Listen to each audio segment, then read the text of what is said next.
नमस्कार बच्चों। आज हम पढ़ने और समझने वाले हैं क्लास 9th एसएसटी सामाजिक विज्ञान की वर्कशीट नंबर 84 यानी कि कार्यपत्रक संख्या 84 को। यह आपकी 10 फरवरी 2022 की वर्कशीट रहेगी और आज की इस वर्कशीट में हम अपना इकोनॉमिक्स अर्थशास्त्र का थर्ड चैप्टर निर्धनता एक चुनौती को पढ़ना जारी रखेंगे। ये इस चैप्टर की थर्ड वर्कशीट रहेगी। अब तक हम इस चैप्टर में पढ़ चुके हैं कि निर्धनता क्या होती है। निर्धनता एक ऐसी स्थिति होती है जिसमें कोई व्यक्ति अपनी अथवा अपने परिवार की मूलभूत आवश्यकताओं को पूरा नहीं कर पाता। मूलभूत आवश्यकताएं मतलब रोटी, कपड़ा, मकान की जो ज़रूरतें हैं, अगर उन ज़रूरतों को कोई व्यक्ति पूरा नहीं कर पा रहा तो मोटे तौर पे हम ये मानते हैं कि वो व्यक्ति निर्धन है। हालांकि निर्धनता का जो निर्धारण है वो निर्धनता रेखा के द्वारा किया जाता है। आपने सुना होगा बीपीएल फैमिली यानी कि बिलो पॉवर्टी लाइन। तो ये पॉवर्टी लाइन है, ये क्या होती है कि एक काल्पनिक रेखा होती है। हर देश अपनी एक निर्धनता रेखा का निर्धारण करता है कि उससे अगर कम आय है तो उसको निर्धन माना जाएगा, अगर उससे अधिक आय है या उपभोग का लेवल अधिक है तो उसको हम निर्धन नहीं मानते। और ये जो निर्धनता रेखा है वो अलग अलग देशों में अलग अलग होती है क्योंकि वहाँ का विकास का सत्र अलग अलग होता है। जैसे अपने देश में हमने निर्धनता रेखा का मतलब है कि अगर आवश्यकताएं हैं, उसकी मूलभूत आवश्यकताएं वो अगर पूरा करा तो हम ये मान लेते हैं कि वो निर्धन नहीं है। जबकि अमेरिका की बात करें तो वहाँ पे अगर किसी व्यक्ति के पास कार नहीं है, अपनी पर्सनल गाड़ी नहीं है, तो उसको निर्धन माना जाएगा। इसी तरीके से समय के अनुसार भी इसमें बदलाव होता रहता है। आज से 20 वर्ष पहले की बात करें तो निर्धनता रेखा का लेवल अलग था, अब महंगाई हो गई है तो अब निर्धनता जो रेखा है उसका लेवल अलग है। पिछली जो हमारी वर्कशीट थी उसमें हमने देखा कि कौन से समुदाय हैं जिनके निर्धन होने की संभावना ज़्यादा है। तो उसमें हमने दो सामाजिक समूह की बात की थी कि अनुसूचित जाति और अनुसूचित जनजाति यानी कि एससी और एसटी दो सामाजिक समूह हैं जिनके निर्धन होने की संभावना ज़्यादा होती है। दो आर्थिक समूह की अगर बात करें तो जो ग्रामीण कृषक मजदूर होते हैं या शहरी अनियमित मजदूर होते हैं उनके निर्धन होने की संभावना सबसे ज़्यादा होती है। और निर्धनों में भी अगर निर्धन की बात करें तो उसमें महिलाएं, बुजुर्ग और लड़कियां आ जाती है जिनके पास संसाधनों की पहुंच सबसे अंत में होती है या फिर सबसे कम होती है। आज की इस वर्कशीट में हम पढ़ेंगे कि निर्धनता की अंतर्राज्यीय असमानताओं की बात करेंगे कि हमारे देश में जो निर्धनता है वो एक समान नहीं है। कुछ राज्य हैं जो काफ़ी पिछड़े हुए, कुछ राज्य हैं जो अच्छे हालात पे यानी कि वहाँ पर आर्थिक विकास की गति बाकी राज्यों की तुलना में अधिक है। और बात करेंगे हम वैश्विक आर्थिक निर्धनता की। विश्व के अलग अलग देशों में अलग अलग भागों में निर्धनता में कितनी कमी आई है, क्या एक बराबर कमी आई या फिर वहाँ पर भी अंतर हमें देखने को मिलेगा। तो चलिए शुरुआत करते हैं हम आज की इस वर्कशीट की। भारत में निर्धनता का एक और पहलू या आयाम यह है कि प्रत्येक राज्य में जो निर्धनता है उसमें अंतर पाया जाता है। प्रत्येक राज्य में निर्धन लोगों का अनुपात है वो एक समान नहीं, यानी कि यहाँ पर भी असमानता है, अंतर्राज्यीय असमानता इसे हम कहेंगे।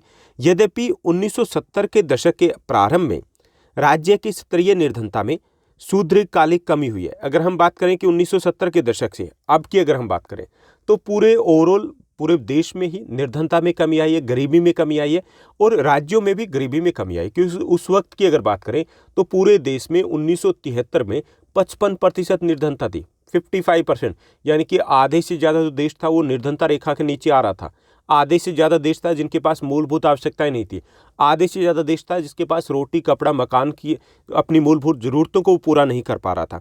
तो उसमें कमी आई है।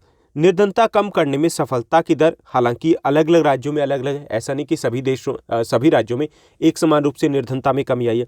उड़ीसा, मध्य प्रदेश, बिहार, यूपी, यहाँ पर ग्रामीण निर्धनता के साथ साथ जो नगरीय निर्धनता वो अधिक है। अभी की अगर बात करें तो बिहार, यूपी, मध्य प्रदेश, उड़ीसा ये उन राज्यों में से आते हैं जहाँ पर निर्धनता पूरे देश में सर्वाधिक है। यहाँ पर लगभग 30% से अधिक निर्धनता अभी भी पाई जाती है, यानी कि हर तीसरा व्यक्ति है यहाँ पर निर्धन है। इसकी तुलना में अगर हम अन्य राज्यों की बात करें जैसे केरल हो गया, महाराष्ट्र हो गया, आंध्र प्रदेश, तमिलनाडु, गुजरात, पश्चिम बंगाल, यहाँ पे निर्धनता में तेजी से कमी आई है। इसके कारण क्या है कि जो उड़ीसा, मध्य प्रदेश, बिहार या यूपी की बात करते हैं तो वहाँ जनसंख्या अधिक है, वहाँ पर शिक्षा का उतना प्रचार प्रसार नहीं हो पाया। जो मूलभूत आवश्यकताएं होती है, सुविधाएं होती हैं, उनका प्रचार प्रसार नहीं हो पाया। जैसे स्कूल है या शिक्षा की बात करें या फिर हम बात करें स्वास्थ्य सुविधाओं की, परिवहन के साधनों की, तो वो चीज़ें जो विकास के लिए ज़रूरी होती है वो चीज़ें वहाँ पर नदारद हैं।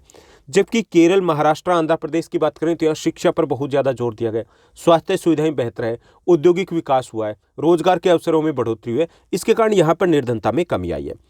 पंजाब और हरियाणा जैसे राज्य उच्च कृषि वृद्धि दर से निर्धनता कम करने में पारंपरिक रूप से सफल रहे। पंजाब, हरियाणा की बात करें तो यहाँ कहानी अलग है। यहाँ पे निर्धनता में कमी आने का बड़ा कारण है कृषि का तेजी से विकास हुआ है। ग्रीन रेवोल्यूशन के बाद, हरित क्रांति के बाद यहाँ पर कृषि है उसका आधुनिकीकरण किया गया और यहाँ पर कृषि एक मुनाफे का सौदा बन गया। केरल ने मानव विकास संसाधन पर अधिक ध्यान दिया। केरल की बात करें तो वहाँ पर मानव विकास संसाधन, वैसे कोई भी देश हो, जो देश विकसित देश है वहाँ पर मानव विकास के ऊपर ज़्यादा फोकस किया जाता है। मानव विकास मतलब हम सभी क्या है, मानव संसाधन है। जितने अधिक हम शिक्षित होंगे, जितने अधिक हम स्वस्थ होंगे, जितने अधिक हम ट्रेंड होंगे, प्रशिक्षित होंगे, उतना ही हम आगे बढ़ेंगे, उतना ही देश आगे बढ़ेगा, उतना ही समाज आगे बढ़ेगा। तो एक ही तरीका होता है अगर हमें निर्धनता से बाहर निकलना है कि मानव विकास के ऊपर ध्यान दिया जाए। वही केरला ने किया है, वही भारत के कुछ अन्य राज्यों ने किया है और उसी के कारण वो राज्य है बाकी राज्यों से अलग निकल गए हैं या आगे निकल गए। पश्चिम बंगाल में भूमि सुधार उपाय किए गए, उससे निर्धनता कम करने में सहायता मिली है। आंध्र प्रदेश और तमिलनाडु की बात करें तो वहाँ पर अनाज का जो सार्वजनिक वितरण प्रणाली है उसमें सुधार हुआ है। इसके कारण काफ़ी सारे परिवार है, उनकी मूलभूत आवश्यकताएं वो पूरी हो पाई है। तो ये था कि कैसे भारत में कुछ राज्य हैं जो निर्धनता को कम करने में सफल रहे, कुछ राज्य हैं जो अभी भी वहीं पर अटके या लटके हुए। तो चलिए एक बार हम देख लेते हैं डेटा को। यहाँ पर हमें एक दिया गया डायग्राम और इस डायग्राम में 2011 की जनगणना के अनुसार राज्यवार कुछ चुनिंदा जो राज्य है उसमें निर्धनता को दिया गया। यहाँ देखिए बिहार है, ये पहला क्लियर अगर आपको दिखाई दे रहा तो, हालांकि ये इतना क्लियर है नहीं आज की इस वर्कशीट में। बिहार है, यहाँ पे लगभग 34% निर्धनता है। ओडिशा की बात करें तो यहाँ पे लगभग 33% निर्धनता है। असम की बात करें तो यहाँ पे 32% है। मध्य प्रदेश की बात करें लगभग 32% है। उत्तर प्रदेश की बात करें लगभग 30%, 30% के आसपास निर्धनता है। यानी कि यूपी, मध्य प्रदेश, असम, उड़ीसा और बिहार ये वो राज्य है जहाँ पर 30% या उससे ज़्यादा निर्धनता अभी भी, यानी कि हर तीसरा व्यक्ति यहाँ पर निर्धन है। जबकि यहाँ पर अगर बात की जाए केरल की, सबसे कम निर्धनता हमारे देश में, केरल में केवल 7% है।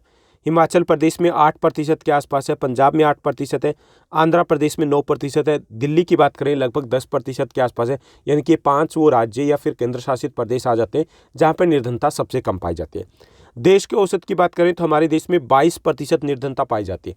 22% का मतलब है हर 5वां व्यक्ति यहाँ पर निर्धन है। इसका मतलब है कि लगभग 30 करोड़ के आसपास जो लोग हैं हमारे यहाँ पर निर्धनता रेखा से नीचे आते हैं।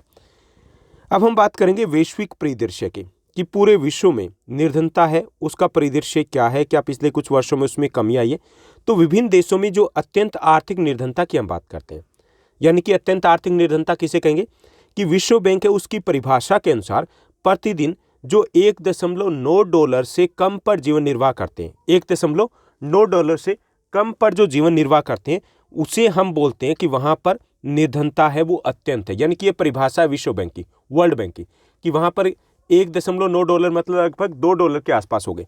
तो जहाँ पर प्रतिदिन $2 से कम के ऊपर अगर जीवन निर्वाह किया जाता है तो उसे क्या कहेंगे, उसे कहेंगे कि वो निर्धनता रेखा में आता है। ठीक, तो ये वैश्विक परिभाषा है।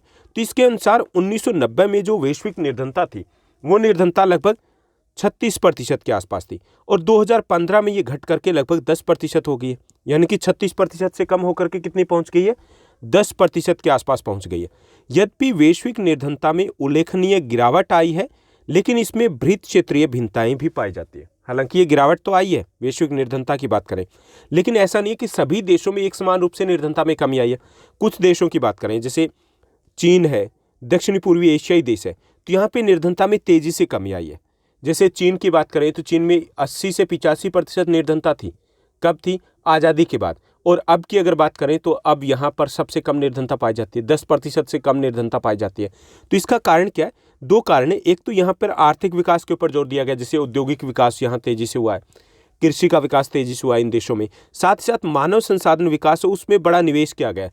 लोगों की शिक्षा, उनकी ट्रेनिंग, उनके प्रशिक्षण, उनके स्वास्थ्य, उनके ऊपर बहुत ज़्यादा जोर दिया गया है। इसके कारण इन देशों में निर्धनता सबसे तेजी से कम हुई है। बाकी देशों में कम हुई है लेकिन एक बराबर नहीं है, कि कुछ देशों में अभी भी निर्धनता उच्च बनी है। जैसे विश्व की अगर बात करें तो विश्व में जो निर्धनता है वो 10% के आसपास है और अपने देश में 22% है। यानी कि हम सर्वाधिक निर्धनता वाले देशों में से एक हैं। टोटल जनसंख्या की बात करें तो हमारे आसपास कोई भी नहीं ठहरता। 30 करोड़ के आसपास जनसंख्या जो अमेरिका की है, उतने लोग ही हमारे यहाँ पर निर्धन लोग रहते हैं। अब हम बात करेंगे प्रश्नोत्तर की। आज की इस वर्कशीट पर बेस्ड कुछ आसान से प्रश्न दिए गए। चलिए इन प्रश्नों को देखते हैं। कुल 5 प्रश्न हमें यहाँ पर दिए गए। पहला जो हमारा प्रश्न है कि विश्व बैंक ने अत्यंत आर्थिक निर्धनता को किस रूप में परिभाषित किया, यह हमें बताना है। तो विश्व बैंक की परिभाषा के अनुसार प्रतिदिन $1.9 से कम पर जीवन निर्वाह करने वाले लोग अत्यंत आर्थिक निर्धनता में शामिल होते हैं, यानी कि $2 के आसपास बात कर लीजिए। यानी कि प्रतिदिन अगर किसी व्यक्ति की आय है वो ₹150 से कम है लगभग मोटे तौर पे, तो उसको निर्धन माना जाएगा विश्व बैंक की परिभाषा के अनुसार। उसके बाद सेकंड हमारा क्वेश्चन दिया गया, दूसरा हमारा प्रश्न दिया गया, दूसरा हमारा जो क्वेश्चन है कि कुछ भारतीय राज्यों में अन्य राज्यों की तुलना में उच्च निर्धनता अनुपात क्यों है, यह हमें बताना है। तो कुछ राज्य मतलब जैसे यूपी हो गया, बिहार हो गया, मध्य प्रदेश हो गया, उड़ीसा हो गया, यहाँ पे निर्धनता ज़्यादा है। तो उसके कारण क्या है? पहला कारण यहाँ पे जनसंख्या काफ़ी ज़्यादा, जनसंख्या घनत्व अधिक है बाकी राज्यों की तुलना में। दूसरा कारण यहाँ पे संसाधनों का असमान वितरण है। असमान वितरण मतलब कि कुछ लोगों के पास संसाधन है, कुछ के पास नहीं है, जैसे भूमिहीनता एक बड़ा कारण है यहाँ पर। इसके साथ साथ निरक्षरता, यहाँ पर साक्षरता दर भी कम है, महिलाओं में साक्षरता दर और भी ज़्यादा कम मिलेगी। तो ये भी एक बड़ा कारण है कि ये जो राज्य है वो पिछड़े रह गए हैं, निर्धन रह गए हैं। इसके साथ साथ मूलभूत सुविधाओं का भी अभाव है। विकास के लिए क्या चाहिए? औद्योगिक विकास होना चाहिए, स्कूल चाहिए, अच्छे हॉस्पिटल चाहिए, शिक्षा की सुविधा चाहिए, स्वास्थ्य की सुविधाएं चाहिए, तो उन सुविधाओं में यहाँ पर कमी देखने को मिल रही है। उसके बाद तीसरा जो हमारा थर्ड जो क्वेश्चन दिया गया, तीसरा हमारा प्रश्न है कि चीन और अन्य दक्षिण पूर्वी एशियाई देशों में निर्धनता में विशेष कमी क्यों आई है, ये हमें बताना है। तो तीव्र आर्थिक विकास और मानव संसाधन विकास में बड़े निवेश के कारण चीन और अन्य दक्षिण पूर्वी एशियाई देश है उसमें निर्धनता में विशेष कमी आई है। यानी कि दो चीज़ों के ऊपर फोकस किया गया, एक तो आर्थिक विकास यानी कि जैसे उद्योगों का विकास है, परिवहन के साधनों का विकास है, या संचार के साधनों का विकास है, तकनीक है, उसके ऊपर जोर दिया। दूसरा जोर दिया गया वहाँ पर मानव विकास में, यानी कि जैसे शिक्षा है, ट्रेनिंग है, स्वास्थ्य सुविधाएं, उनके ऊपर। उसके बाद चौथा हमारा प्रश्न रहेगा, फोर्थ जो क्वेश्चन दिया गया कि 3 राज्यों की पहचान कीजिए जहां निर्धनता अनुपात सर्वाधिक है। तो 3 राज्य है बिहार, उड़ीसा और असम। बिहार की बात करें 34% के आसपास है, और उड़ीसा और असम की बात करें तो लगभग 32% के आसपास यहाँ पर निर्धनता पाई जाती है। उसके बाद नेक्स्ट जो हमारा पांचवा और अंतिम प्रश्न रहेगा कि 3 राज्यों की पहचान करें जहां निर्धनता अनुपात सबसे कम है। तो इसमें केरल, हिमाचल प्रदेश और पंजाब आते हैं जिसमें निर्धनता 10% से भी कम पाई जाती है। तो ये थी हमारी आज की वर्कशीट। उम्मीद करता हूँ कि सब कुछ आपको अच्छे से समझ में आया होगा। अगर आपको ये वीडियो, ये वर्कशीट अच्छी लगी तो इस वर्कशीट को लाइक और शेयर जरूर कीजिएगा। और हाँ, आपके class 9th SST social science के जितने भी चैप्टर्स हैं, सभी चैप्टर्स के मोस्ट इंपॉर्टेंट क्वेश्चंस ऑलरेडी मैं आपके साथ शेयर कर चुका हूँ। अगर आपने उन वीडियोस को नहीं देखा तो आपको क्या करना है, प्लेलिस्ट में जाना है। प्लेलिस्ट में आपको class 9 social science most important questions की एक अलग से प्लेलिस्ट मिलेगी, जहाँ पर आपको ये सभी चैप्टर्स मिल जाएंगे। आज के लिए बस इतना ही। Thank you, bye bye, have a nice day.